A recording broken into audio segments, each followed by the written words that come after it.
Magandang araw mga kababayan, narito na ang pinakahuling ulat sa magiging lagay ng panahon sa susunod na 24 oras. Para manatili kayong updated sa mga ulat panahon at mahahalagang abiso, huwag kalimutang pindutin ang subscribe button at sundan ang aming mga susunod pang weather updates.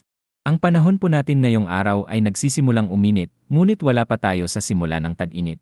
Hanggang ngayon, nararamdaman pa rin ang epekto ng amihan, lalo na sa extreme northern Luzon.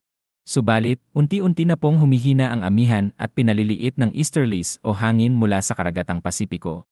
Ito ay magdadala ng matinding sikat ng araw, partikular sa mga kanlurang bahagi ng Luzon at sa Visayas. Sa Mindanao naman, inaasahan ang mga localized thunderstorms. Sa ating weather forecast sa Luzon, inaasahan pa rin ang bahagyang maulap hanggang sa maulap na panahon sa Batanes, Cagayan, Apayao, at Ilocos Norte, na may kasamang mga isolated light rains dulot ng amihan. Sa ibang bahagi naman ng Luzon, inaasahan ang mainit at maalinsangang panahon, kaya't mainam na magdala ng payong at tubig upang maiwasan ang dehydration habang tumatagal tayo sa init ng araw. Posible rin ang mga localized thunderstorms dulot ng easterlies. Inaasahan natin sa Tuguegarao ang temperatura na maglalaro mula 21 hanggang 33 degrees Celsius. Sa Metro Manila at Legazpi, inaasahan ang temperatura na mula 23 hanggang 31 degree, at sa Lawag mula 23 hanggang 30 degrees Celsius.